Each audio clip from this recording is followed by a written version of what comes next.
In a universe populated by monsters, giants, and larger-than-life beings, I was determined to find my own path to the top of the mountain in sports entertainment. I wasn't gifted with superhuman size or strength, but I did have an insatiable thirst to learn, the physical gifts to take to the air, and an uncle who was more than happy to give me the tools needed to become one of the greatest competitors to ever lace up a pair of boots. Starting my career in Mexico, I'd be known first as La Lagartija Verde, which means the green lizard, and Colibrí, hummingbird. Still a teenager, I would eventually earn the highest honor from my uncle, as I was officially crowned Rey Misterio Jr. I would take everything I had learned from my uncle and make it all my own. I would bring Lucha Libre to the world stage. I would make cruiserweights as popular as our heavyweight counterparts. And I would prove that a cruiserweight could win it all, as long as they were given the opportunity. I would arrive in America, first stopping in ECW, before garnering the attention from the top people at WCW, who quickly signed me to a contract. With my foot in the door, it was just a matter of time before I took over the world of sports entertainment. Every step, a battle. Every opponent, a new face who felt they were superior to me. Every match, giving me a new objective to strive to meet. Should I try to weaken their legs? Throw all of my aerial techniques at them? Maybe surprise them with some defensive lucha libre? Take it to the outside? Show off my newest move? By the time I got to the ring, I always had a little mental list of things I wanted to try in order to win. And with every victory, I got another reminder that the best was yet to come.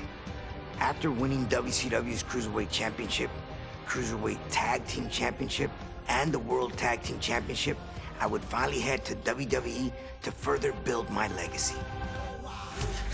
In the near 20 years since I debuted in WWE, I have become known as, quite simply, the greatest luchador in sports entertainment history, the greatest masked superstar of all time. Rey is the king, having competed against every big name possible and having defeated nearly everyone that stepped in my way. Not every road is paved with gold, and mine was no different. But even when the road gets challenging, there's always opportunity. The opportunity to learn from mistakes, to grow as a competitor, and to get better.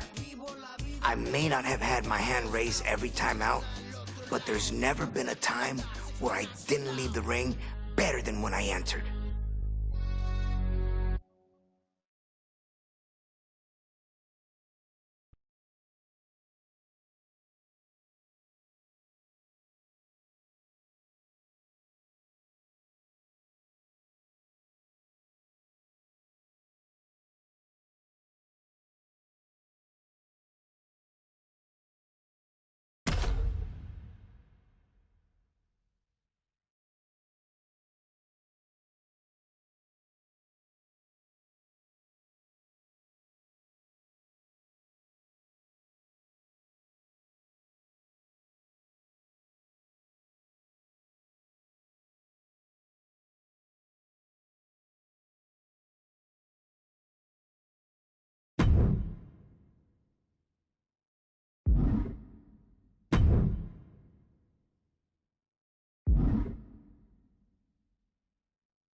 The memories behind the infamous match of Halloween Havoc 1997, which I truly believe is a match that put me on the map.